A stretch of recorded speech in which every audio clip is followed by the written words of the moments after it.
안녕하세요 여러분, 이효진입니다. 오늘은 뉴욕 치즈케이크 만들어 볼 건데요. 뉴욕이라는 그런 이름이 붙은 것 중에 제일 유명한 디저트인 것 같아요. 그래서 유산지를 이렇게 깔아 주시고요. 까실 때 원으로 된 거, 원 유산지를 길게 하셔가지고 보통 보여드릴게요. 이렇게 하셔가지고 보통 자르실 때 이렇게 저는 뭐 타원으로 하긴 했지만 이건 유산지 자체가 직사각형으로 짧게 해서 나오는 거라서 이렇게 한 거거든요. 이렇게 하셔가지고 항상 남게 하셔야 여유가 있기 때문에 이렇게 해서 가위집을 내신 뒤에 이거를 넣어주시고요. 그 다음에 이렇게 길게 하셔가지고 가장자리에 둘러주신 뒤에 시작을 하시면 돼요. 이렇게 해서 옆에 두시고 이렇게 조금 겹치도록 해야 누락되는 부분이 없으니까 유산지는 여유롭게 써주시면 좋겠습니다. 이렇게 해서 옆에 두고, 지금 크래커는 한국에 뭐 통밀 다이제라고 팔잖아요. 그거를 비닐에 넣으셔가지고 이렇게 밀대로 미는 방법도 있지만, 이런 집에 이게 이름을 정확히 모르겠는데 이렇게 해서 막 부수셔도 되거든요. 그래서 이렇게 하시면 밀대로 미는 것보다는 조금 이게 이렇게 조금 덩이가 남긴 하지만 이런 식감을 좋아하시는 분들도 있으니까 비닐에 넣으셔서 밀대로 밀어서 완전 곱게 하시든지 아니면 이런 식으로 하시든지 그거는 취향 차이인 것 같습니다. 그 다음에 그 비닐에 넣어서 하실 때는 비닐이 터질 수가 있으니까 두 겹으로 해서 밀어주세요. 밀어주시고요. 저는 오늘 책에서는 비닐을 소개드렸지만 여기서는 이런 거를 보여드리고 싶어서 이렇게 했고요. 아랫부분까지 다 됐는지 확인을 한번 해주시고 전체적으로 고운 느낌으로 됐습니다. 이렇게 되면 지금 버터를 중탕을 했는데 절대 뜨거울 때 사용하지 말아 주시고요. 중탕을 해서 이렇게 해서 한번 전체적으로 다 이제 버터가 녹았다 싶으시면 이렇게 하셔가지고 이렇게 해서 전체적으로 섞어서 어느 분이 그렇게 물으시더라고요. 왜 이거를 시판 제품 사용하세요 하는데, 저희가 이런 밑에 바닥을 만들 때 이렇게 크게 쿠키를 만들기가 버겁잖아요. 버거울 뿐더러 그 정도의 사이즈가 크면 쿠키를 구워서 나와가지고 다 옮기는 과정에서 막 부서지고 이렇게 할 거예요. 그래서 시판 통밀 제품이런, 미국에는 그램스 쿠키라고 해서 한국의 다이제 같은 게 이런 데 자주 쓰이는데 그냥 거친 느낌이 더 좋으니까, 거친 느낌이 있어야 이런 바삭바삭한 느낌도 살고 이러지, 너무 막 쿠키 자체가 묵직하고 이러다면 이런 매력을 못 느끼겠죠. 그래서 위에 치즈케이크 밀가루도 조금밖에 안 들어가고 워낙에 덴스하다 보니까 아랫부분은 좀 거친 이런 느낌으로 그렇게 한다고 생각을 해주시면 좋겠습니다. 시판 이런 제품을 사용하는 게 책에서 별로 없지만 이거는 어디나 파는 그냥 통밀 크래커, 왜 이런 색깔이 진하고 부슬부슬한 그런 느낌 있잖아요. 그런 느낌으로 사용해 주시면 되고요. 브랜드는 크게 상관이 없습니다. 전체적으로 버터하고 이게 크래커 이제 빻은 게 다 됐다고 생각을 하시면 전체적으로 골고루 돼야 여기 들어가도 괜찮으니까요. 아랫부분 이렇게 해서 이제 다 된 것 같아요. 그러면 여기에다가 담아주시고,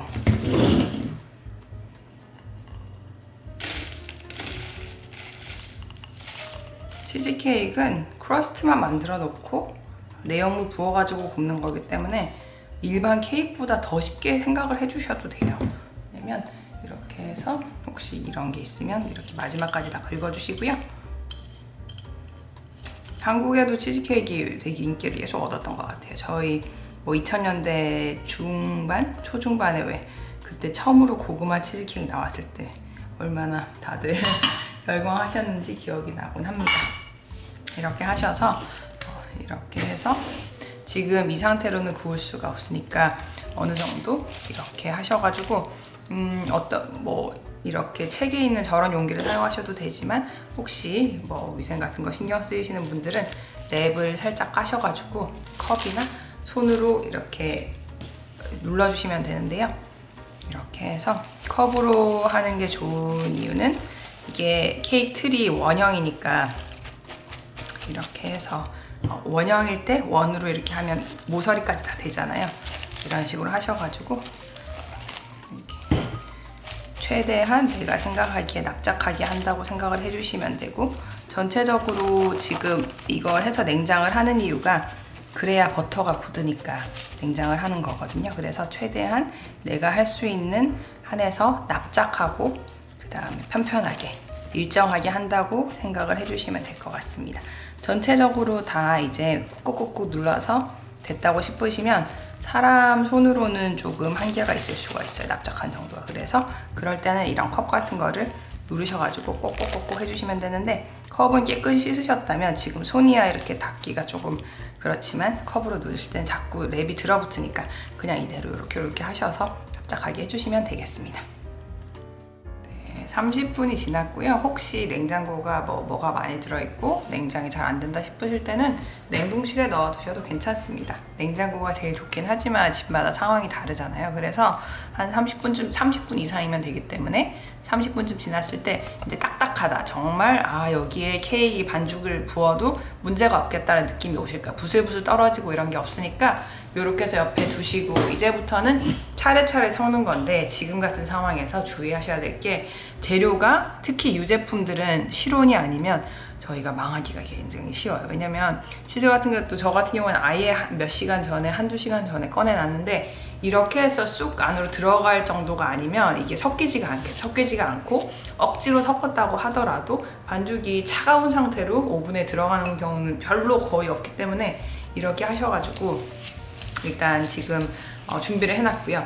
하나 지금 재료를 다 준비를 한 거 중에 특히 더 말씀을 드리고 싶은 거는, 크림치즈 같은 경우에는 한국에도 필라델피아 크림치즈 팔잖아요. 그게 한 블럭이 딱 여기 제시드린 200 몇 g이기 때문에 그냥 그 한 팩을 사용해 주시면 될 겁니다. 지금 상태에서는 섞이는지 안 섞이는지 불안하시겠지만 이렇게 계속 하다 보면 다 섞일 수밖에 없고요. 사워크림에 대해서 말씀을 드릴 텐데, 미국에서는 생크림 판매를 하고 있고, 실제로 베이킹에서 그 풍미가 있기 때문에 굉장히 자주 쓰입니다. 하지만 한국에서는 아직 막 대놓고 판매를 하지 않으니까 만드는 방법을 소개를 드렸고, 레몬즙, 우유, 그 다음에 생크림을 섞어가지고 며칠 정도, 길게는 한 며칠, 2, 3일 정도 두셔도 돼요. 이렇게 두시면 이렇게 변하기 때문에 레몬즙의 산성분이 되는 거죠. 그래서 이런 데는 레몬즙이 이런 어느 정도 질감을 바꾸는 데 역할을 하기 때문에 가능하면 생레몬을 쓰시는 게 좋습니다. 이렇게 해서 옆에 두시고, 제가 써놓을 때 사워크림 중 240g이라고 말씀을 드렸는데, 이런 응고되는 정도에 따라서 처음에 생크림, 우유, 레몬즙 섞었을 때랑 그 분량이 차이가 날 때가 있거든요. 혹시 240g보다 조금 많을 수가 있으니까 꼭 한 번 더 240g을 재셔가지고 넣어주실 거를 부탁을 드리고요. 중력분은 당연히 채를 쳐놨고, 그 다음에 계란도 풀어놨고, 다 실온입니다. 우유도 실온이고요. 이제부터는 그냥 하나씩 섞으면서 이제 차례차례 해주시면 되는데, 차례차례 해주실 때 아주 중요한 점이 뭐냐면, 그 전에 들어간 애가 완전히 준비가 된 상태에서 다 함께 들어가야지, 지금 같은 상태에서도 거품기가 이렇게 있는데, 이 상태에서 거품기를 아무리 해봤자 안에 있는 걸 빼주지 않으면 섞이는데 한계가 있어요. 그래서 거품기로 저어주시면서, 한번 스패츌라가 쓸모가 많은 게 이렇게 가장자리를 한번 훑어주시고, 이렇게 해서 대략적으로 됐죠. 이제 거품기를 하셔가지고, 저희가 바라는 거는 설탕하고 크림치즈가 완전히 한 몸이 돼서, 지금 설탕이 이렇게 막 돌아다니고 있잖아요, 볼에서. 그게 없도록 하는 게 저희의 목표고요. 이제 금방 될 거예요. 금방 될 거고, 이런 거 하시기 위해서라도 여기에 수건, 그 다음에 탄탄한 유리볼은 꼭 필요합니다. 이렇게 해서 해주시고, 지금 상태에서 속에 있는 거 꺼내주시면서 그 반죽 상태 전체적으로 어우러지도록 하겠습니다.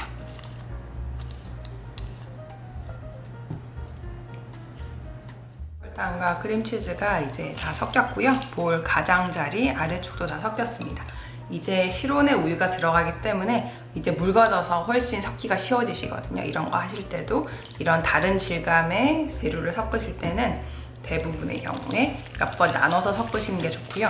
이렇게 하시다 보면 거품기 가운데 끼인 것도 나오고, 이게 농도가 점점 묽어지면서 이렇게 되니까 처음에 1회차에 넣은 우유가 다 섞였다는 느낌이 드시면 그 다음에 또 남은 우유를 넣고 매끄럽게 다 섞도록 하겠습니다. 그 다음에는 계란 풀어놓은 걸 이렇게 섞는데, 계란을 풀어놓는 이유는 그래야 조금씩 넣기가 쉬우니까 풀려져 있지 않으면 노른자나 흰자가 축 떨어질 수가 있거든요. 그래서 이런 식으로 조금씩 하셔가지고 다 섞겠습니다. 계란이 다 섞였고, 중력분을 저는 이미 채를 쳐놨기 때문에 그냥 넣고 섞을 거고요. 이 정도의 중력분이 없으면 모양이 굳히는데 한계가 있겠죠. 그래서 전체적으로 가루 같은 거 넣으셨을 때는 가운데에서 가장자리까지 이렇게 긁는 느낌으로 완전히 섞어주시고요. 살짝 이 섞인 것 자체가 더니가 있을지라도 크게 상관 안 하셔도 돼요. 저희가 골고루 단계마다 섞어주면 되는 거고, 이제는 다 됐습니다. 여기서 사워크림 아까 만든 거를 조금씩, 저는 240을 쟀기 때문에 이렇게 해서 전체적으로 섞고, 마지막으로 바닐라 에센스 섞고 이제 마무리 하겠습니다. 오븐은 당연히 예열이 돼 있어야 되고요. 이렇게 해서 골고루 섞어주세요. 다 섞였고, 바닐라 에센스 양이 책의 다른 레시피보다 많이 들어간다고 생각하실 수가 있는데, 아마도 계란이 4개가 들어가는 유일한 레시피가 아닐까 싶어요. 그래서 그런 거고, 바닐라 에센스 같은 경우에는 계란 잡내를 잡아주는 역할도 하지만 전체적인 뭔가 고급지고 맛깔난 향을 결정을 하기 때문에 바닐라 에센스는 웬만하면 좋은 걸 써주실 거를 추천을 드립니다. 제가 웬만하면 좋은 거 써주시라는 말씀을 잘 안 드리는데, 바닐라 에센스는 가격 차이도 있고 또 종류도 많다 보니까 가능하면 구할 수 있는 제일 좋은 거를 써주셨으면 좋겠어요. 이제 다 됐고요. 이렇게 해서 이제 틀에 부을 텐데, 틀에 부으실 때는 혹시 틀이 어떻게 불상사가 생길지도 모르니까 보험 차원에서 이렇게 한번 이렇게 해서 이 호일로 한번 쌌거든요. 이게 이런 반죽 자체가 일반 케이크보다 굉장히 묽을 경우에는 이렇게 미리 대비를 해주시는 게 좋지, 저희가 그 누구도 실패를 하기 싫어하잖아요. 그래서 완전히 붓고 이제 마무리 해주시면 되겠습니다. 오븐을 열고 반죽을 넣었고요. 반죽이 묽지만 아마 제 책의 케이크 중에 가장 묽은 반죽인 것 같아요. 그리고 오늘 이 비디오가 완성품을 보여드리지 않는 유일한 비디오가 될 텐데, 일단 반죽을 1시간 정도 굽고, 책을 꼼꼼히 봐주시면 굽는 중간에 팬을 꺼내서 한번 반대로 돌려주시고요. 다 구워지면 오븐을 넣고 2시간 정도라고 말씀을 드렸는데, 사실 미국에서는 하룻밤까지도 합니다. 왜냐면 오븐 자체가 완전히 정말 열기가 하나도 없다라고 생각이 되실 때까지 했다가 케이크를 이제 냉장고로 옮기시는 게 좋은 게, 처음에 만약에 1시간 지나자마자 바로 꺼냈다 그러면 그걸 실온에서 식히실 때는 크랙이 중간에 날 수가 있어요. 하지만 그 안에서 잔열로 계속 어떻게 보면 케이크가 굽히는 거죠. 하지만 오븐을 160도로 했다가 끄고, 만약에 2시간, 최대 하룻밤이라고 하면 8시간 정도를 치잖아요. 그렇게 하는 동안 그 안에서 모양이 잡히기 때문에 아마 집에서 해보시면 무슨 말인지 아실 거예요. 이렇게 하는 게 종종 지금 케이크처럼 들어가는 밀가루 자체 양 자체가 적고 반죽이 묽을 경우, 이럴 치즈케이크 같은 경우는 자주 쓰는 방법인데요. 한국에서는 치즈케이크 중탕을 하기도 하고 여러 가지를 하지만, 여기서 일단 뉴욕 치즈케이크는 이 정도로 완성을 해주시면 좋겠습니다.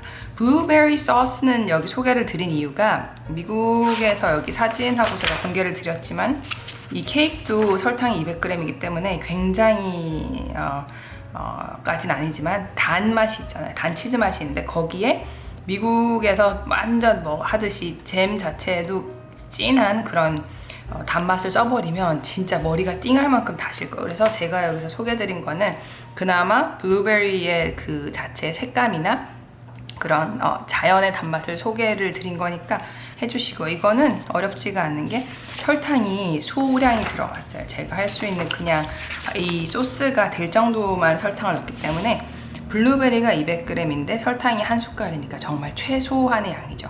여기에다가 전분하고 레몬즙으로 맛을 낸 거라서 위에 소스 자체는 하나도 단맛이 없고, 케이크 자체 모양이 좀 그냥 시금털털 하잖아요. 그냥 아무 모양이 이런 식으로 없다 보니까 그런 식으로 그 매력을 주고 또 여기 그 뭐죠? 허브 같은 걸 얹어서 신선한 느낌을 준다고 생각을 해주시면 좋겠습니다. 실제로 뒤에 나중에 엔젤 푸드 케이크 할 때도 말씀을 드릴 텐데 미국에서는 바로 소스를 이렇게 끼얹는 것보다 커팅을 해서 거기에 소스나 생크림 같은 거 곁들여서 바로 디저트식으로 드시는 분도 많기 때문에 한국하고 한국은 디저트가 꽉 모양이 잡힌 상태에서 그대로 잘라서 먹고 뭔가 다른 응용은 하지 않잖아요. 그래서 여기서는 조금 더 일상적인 느낌이라고 쉽게 캐주얼하게 이런 느낌으로 봐주시면 되겠고요. 네, 여기까지 오늘 해봤어요. 그래서 제가 여기에 뭐 치즈케이크의 기원이나 그 다음에 뭐 시카고 치즈케이크하고 이 차이를 두고 이런 거를 기술을 해놨으니까 재밌게 봐주셨으면 좋겠고요. 네, 이렇습니다. 이 책 전체의 유일한 치즈케이크이고 미국 베이킹을 말하는데 치즈케이크를 빼먹고는 말하기가 조금 무리가 있는 것 같아서 넣어봤으니까 재밌게 맛있게 만들어 보셨으면 좋겠습니다. 그러면 네, 오늘 여기까지 할 거고요. 이제 여기 보시는 것처럼 레시피가 4개밖에 안 남았어요. 저도 시간이 한정이 딱 있었기 때문에 하루에 한두 개씩 하면서 계속 이렇게까지 달려왔는데 봐주시는 분들도 네, 그런 뭔가 역동감 이런 걸 느끼면서 해주셨으면 좋겠고 하셔보시고 만약에 뭐 궁금하거나 안 되거나 하시면 댓글을 주시면 제가 최대한 아는 선에서 그거를 드리겠습니다. 답변을 드릴 거고요. 혹시 이런 블루베리 말고도 냉동을 사용하셔도 되고요. 블루베리가 이런 생물을 구할 수 있는 기간이 한정이 있잖아요. 그 다음에 냉동에 뭐 믹스베리도 있고 뭐 여러 가지 요새 오히려 그런 건 한국이 더 잘 나오고 그러니까 재밌게 해보셨으면 좋겠습니다. 제가 말이 길어졌네요. 그러면 여기까지 할게요. This is everything I wanted to tell you about my New York cheesecake. I really hope you liked the video and then see you in the next one. Happy baking everyone. Bye bye. Thanks for watching.